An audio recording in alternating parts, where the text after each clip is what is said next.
Nestled in the heart of the northeastern United States, Fox River Grove, with its charming population of 4,702 souls as of 2020, embodies the quintessential small-town spirit of America.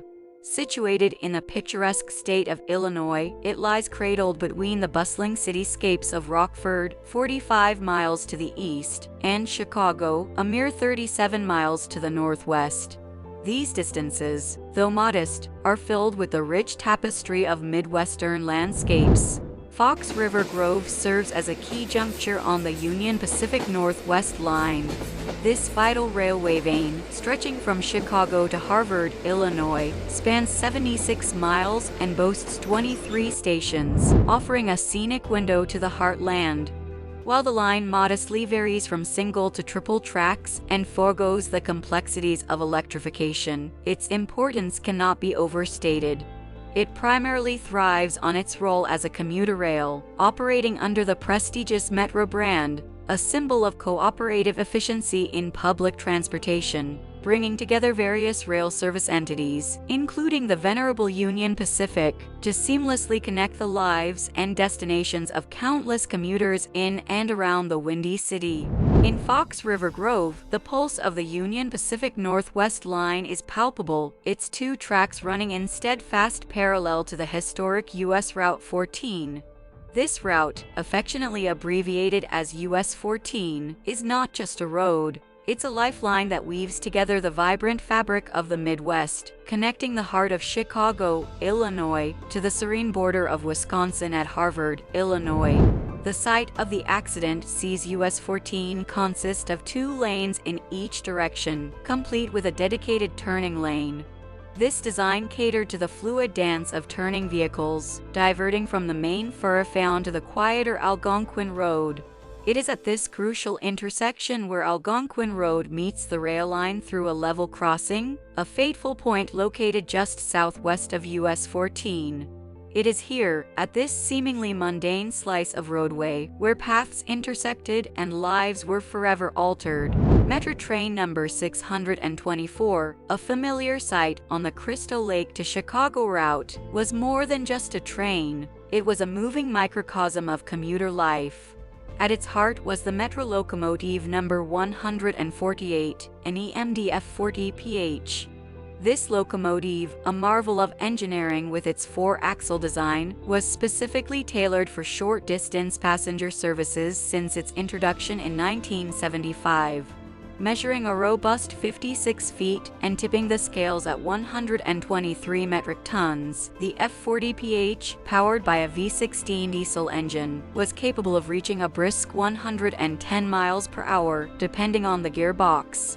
Over 500 units of this type, the mainstay of regional and commuter rail services across the USA, had been produced. At the time of the accident, the locomotive driving backwards was pushing the train. The engineer, 45-year-old Mr. Dotson, with 18 years of experience and fully licensed for the route, was positioned in a cab car at the opposite end. These cab cars, or control cars, are ingeniously designed passenger cars equipped with headlights and a driver's cabin for remote locomotive operation, eliminating the need for repositioning the locomotive for return journeys. The cab car's end was adorned with red and white stripes, a stark contrast against the silver body, ensuring visibility. This train, extending 650 feet and weighing 579 metric tons, was carrying 120 passengers and 2 conductors at the time. Simultaneously, a 1992 ADC, American Transportation Company, school bus driven by 54-year-old Miss Cattencamp was making its westbound journey through Fox River Grove. Miss Cattencamp, the substitute driver and assistant transportation director for this school district, was well-versed in these routes, holding the necessary licenses despite her primary role. The bus, a product of Navistar's chassis and powertrain expertise, stretched 38 feet long with a 23-foot wheelbase. Its weight, occupants included, was estimated at 10.6 metric tons. On that fateful day, it was carrying 35 passengers, young students on their way to Cary Grove High School in neighboring Cary, Illinois. This everyday scene, set against the backdrop of morning routines and school journeys, was unknowingly converging towards a moment that would etch itself into the collective memory of Fox River Grove. On the morning of October 25, 1995, the narrative of a routine school day began to unfold with an unexpected twist. This school bus, an emblem of daily life in Fox River Grove, left its garage at 6:35 am. Already 20 minutes behind its usual schedule. Its journey commenced uneventfully, picking up the first group of students in the town's southwestern area by 6:55 am. As the bus wove through the streets, seats were gradually filled by young minds, half filling the bus with 35 students as it turned onto Algonquin Road, heading northeast toward the fateful intersection with US 14. Meanwhile, Metro train number 624 had embarked on its southbound voyage from Crystal Lake to Chicago. At precisely 7 hours 11 minutes 28 seconds am. The level crossing sensors detected the approaching train, still 3,080 feet away, hurtling forward at a steady 66 miles per hour. A mere 8 seconds later, at 7 hours 11 minutes 36 seconds am, the adjacent traffic light system at the intersection of Algonquin Road and US 14 was triggered, initiating the process to halt main road traffic. At this critical juncture, the train was rapidly closing in, now just 2,300 feet from the crossing. Mr. Dotson, the train's engineer, recalled witnessing the school bus entering the crossing at a snail's pace, its progress hampered by the red traffic lights ahead, which barred its path onto US 14. Inside the bus, a chilling realization dawned upon the students as they noticed the rear of the vehicle vulnerably halted over the tracks. As Miss Cattenkamp brought the bus to a stop at the traffic lights, the crossing lights sprang to life and barriers descended, striking an alarming chord against the bus sides. Panic and confusion gripped the students. A cacophony of shouts filled the air as they desperately tried to alert Miss Cattenkamp to the looming danger. This tense moment, pregnant with urgency and fear, marked a pivotal point in the unfolding tragedy, a collision of routine and catastrophe, forever imprinting this day in the collective memory of Fox River Grove. At 7 hours 11 minutes 54 seconds am, the traffic light flickered to green, signaling Miss Cattenkamp to proceed. Yet, amidst the mounting chaos and confusion, she failed to notice the change. The train, now a mere 600 feet away and traveling at 67 miles per hour, was closing in relentlessly. In the locomotive, Mr. Dotson, gripped by a sense of impending doom, sounded the horn and engaged the emergency brakes in a desperate, though ultimately futile, bid to avert the looming catastrophe. A harrowing reality was unfolding. A mere 3 inches of the school bus protruded over the track's left rail, while the train itself extended 3 feet beyond the same rail, a structural design not accounted for in this dire moment. Despite the emergency brake activation, the train's speed was scarcely diminished in the brief distance remaining. Then, at 7:12 am, the inevitable collision occurred. Metro train number 624, still traveling at a devastating 60 miles per hour, struck the bus with brutal force. The impact was catastrophic, targeting the bus's rear left side, beyond the rear axle. The violence of the collision was such that it ripped the bus's body, including the interior, from its frame, hurling it onto the grassy verge between US 14 and the rail line. What remained was a twisted, unrecognizable skeleton of the bus, the bent frame, engine, hood, and wheels, marking the exact point of impact. This moment of impact was marked by unspeakable tragedy. 5 students lost their lives instantly, as the left rear side of the bus compressed under the immense force. The bus, rotating a full 180 degrees, became a maelstrom of chaos, violently tossing its passengers. Miss Cattenkamp and 26 other passengers miraculously survived the initial impact, albeit with injuries. Tragically, 2 more students succumbed to their injuries after being rushed to the hospital.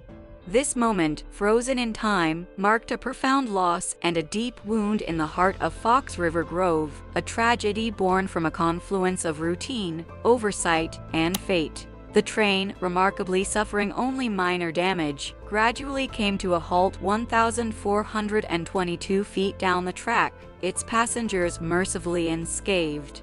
In the immediate aftermath, the train faded into the background of the unfolding emergency, awaiting the arrival of police who would later question Mr. Dotson. In a twist of fate, the town's police chief was at the intersection adjacent to the accident as it happened. His prompt radio call for assistance proved crucial, bypassing the typical delay of emergency calls relayed through dispatch centers. As the gravity of the situation became apparent, passing motorists sprang into action, offering first aid to the bus survivors in an impromptu display of community solidarity, until the first wave of ambulances and a fire truck arrived by 7:18 a.m. By 7:27 a.m., a disaster was officially declared.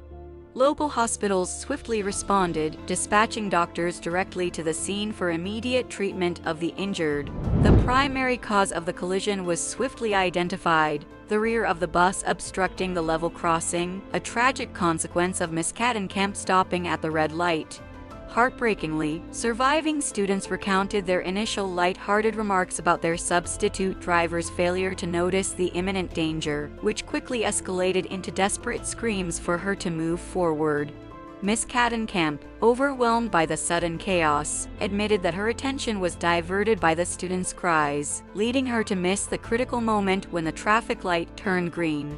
This misaligned focus, amid the disorderly attempts to alert her, created a crucial lapse that culminated in the tragic collision. The investigation into this heart-wrenching tragedy unearthed a series of unfortunate circumstances.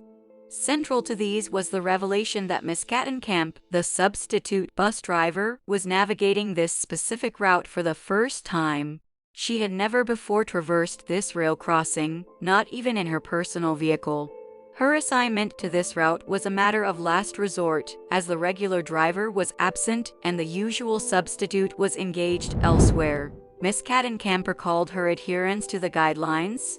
She stopped before the crossing, diligently scanning for any oncoming train, and then advanced towards the traffic lights. Her intention was to activate a sensor near the stop line, a necessary action to trigger the traffic light change. Unbeknownst to her, as she approached the lights, the rear of the bus protruded into the crossing. Alarmingly, she did not perceive any irregularity, or did she hear the train's horn before the catastrophic impact. Another crucial factor identified by the investigation was a recent expansion of US 14. This roadwork, undertaken a few years prior in the late 1980s by the Illinois Department of Transportation, (IDOT), aimed at spurring development and easing congestion. Originally, US 14 was a simpler road with one lane in each direction and no turning lanes, maintaining a consistent 60-foot distance between the railroad and the roadway throughout Fox River Grove. The expansion project ambitiously doubled the lanes in each direction and added turning lanes for Algonquin Road. With limited space available and the presence of businesses on one side, the expansion inevitably encroached towards the railroad, reducing the gap at the crossing site to a mere 30 feet. This alteration in the road's structure proved critically flawed in context with the 38-foot school buses used in the area. The buses, already sizable, were further constrained by the space needed for the stop line. This confluence of a new driver unfamiliar with the route, a recently altered road layout, and inadequate space at the crossing formed a tragic tapestry that led to an avoidable disaster, leaving an indelible mark on the community of Fox River Grove. The level crossing at the heart of this tragedy was not just any crossing. It was an interconnected crossing designed with the intention of synchronizing the railway signaling system with the adjacent traffic light system. This setup was crucial for ensuring that vehicles turning onto US 14 didn't find themselves stranded on the tracks, and equally, to prevent vehicles turning off US 14 from forming queues that spilled back over the crossing, potentially obstructing the main road's flow. However, the system's design bore a critical flaw. The traffic light sensors, responsible for triggering the green light for vehicles turning onto US 14, were positioned between the railway crossing and the intersection. This meant large vehicles, like school buses, had to traverse the tracks and stop at the intersection's stop line. After the expansion of US 14, this arrangement significantly increased the risk of these large vehicles overhanging into the crossing. Compounding this issue was the independent management of the interconnected systems. The traffic light intersection fell under the jurisdiction of the Illinois Department of Transportation, IDOT, while the level crossing was managed by Union Pacific.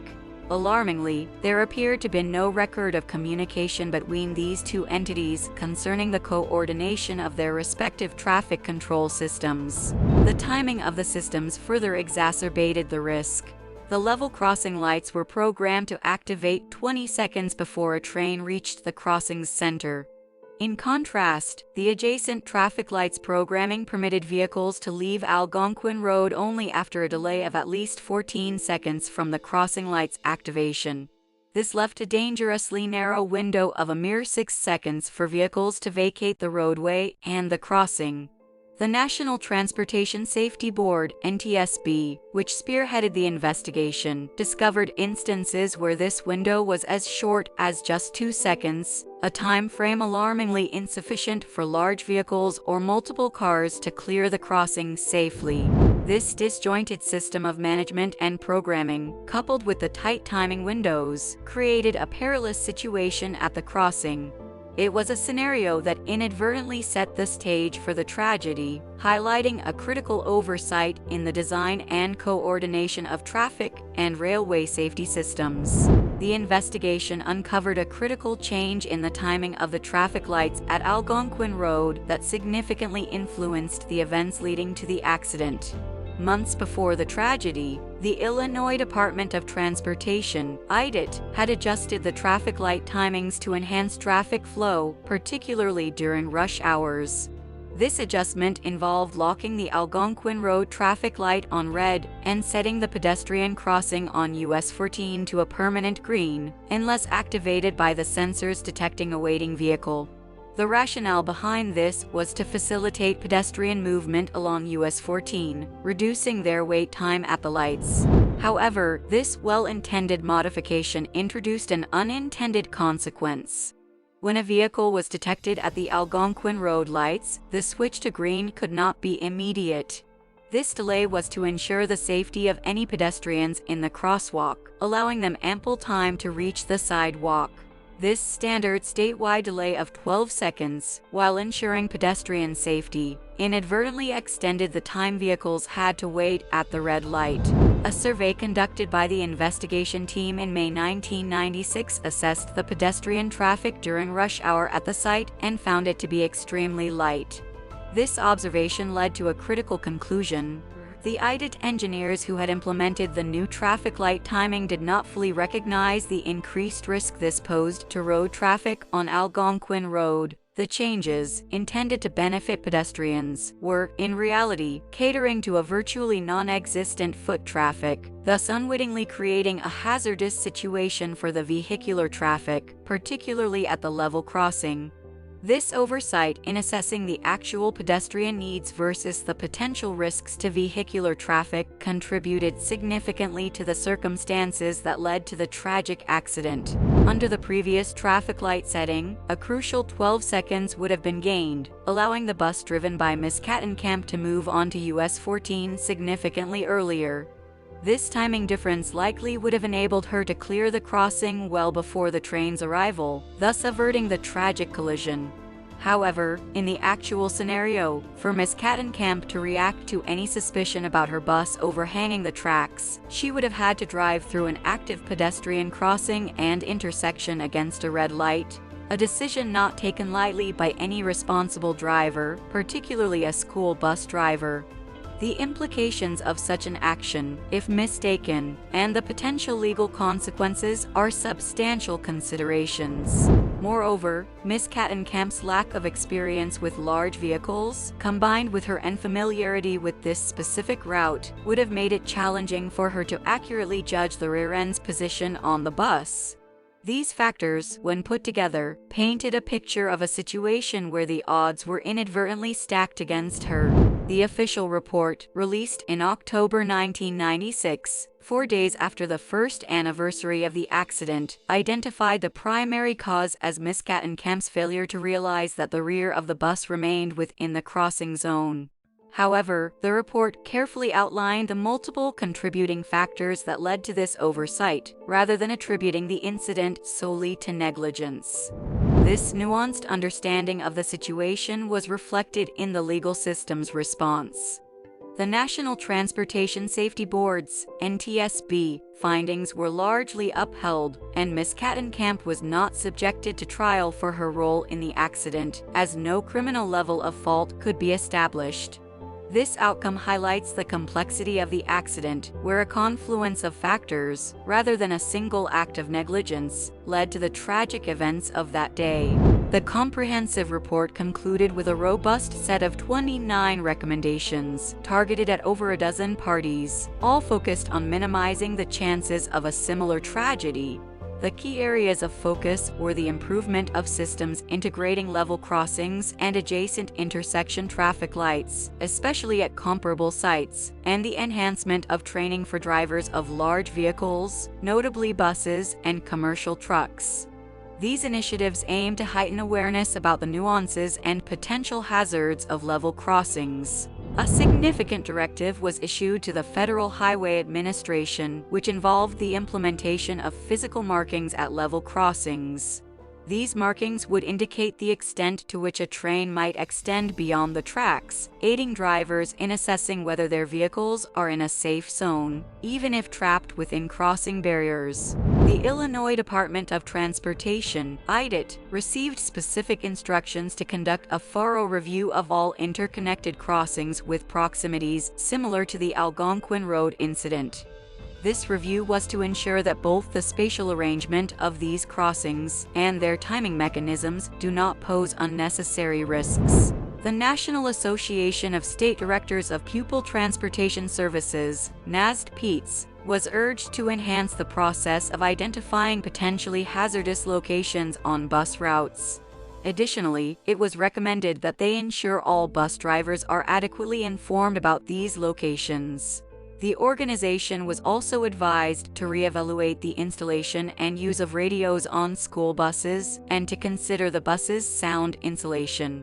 This recommendation came in light of Ms. Kattenkamp's inability to hear the train's horn over the noise from the students, the bus engine, and the radio, a factor that might have contributed to her unawareness of the impending danger. These recommendations collectively aimed at a systemic overhaul, addressing not just the technical aspects of road and railway intersection management, but also the human factors, such as driver awareness and vehicle design, to prevent the recurrence of such a calamitous event. In a concerted effort to prevent future tragedies, several prominent transportation and railway organizations, including the American Association of State Highway and Transportation Officials, National Association of County Engineers, American Public Works Association, Institute of Transportation Engineers, Association of American Railroads, American Short Line Railroad Association, and American Public Transit Association were requested to disseminate the details of the Fox River Grove incident to their members. This initiative emphasized the critical importance of open communication regarding level crossings with similar configurations. In response to these recommendations, the Illinois Department of Transportation, IDOT, conducted a thorough inspection of 188 analogous level crossings. This proactive measure led to the identification of 24 crossings that presented similar risks. These sites were subsequently modified to enhance safety. Locally, the school district also took decisive action following the release of the report. They revamped their bus routes, drastically reducing the number of routes that intersected rail lines. From a high of 70% at the time of the accident, the figure was lowered to just 10% by 1997, significantly minimizing the risk of similar accidents. In a poignant tribute to the victims, the level crossing was renamed Seven Angels Crossing in 2015, echoing the sentiment of the nearby memorial. While the physical proximity of the crossing to US 14 remains unchanged, improvements in the programming of the traffic control systems have been implemented. These changes now allow a considerably longer duration for vehicles to safely clear the area around the crossing before the arrival of a train, enhancing safety and honoring the memory of those lost in the tragedy. As our journey through the heart-wrenching story of the Fox River Grove tragedy comes to a close, we invite you, our viewers, to join this ongoing conversation. Share your thoughts, insights, and experiences.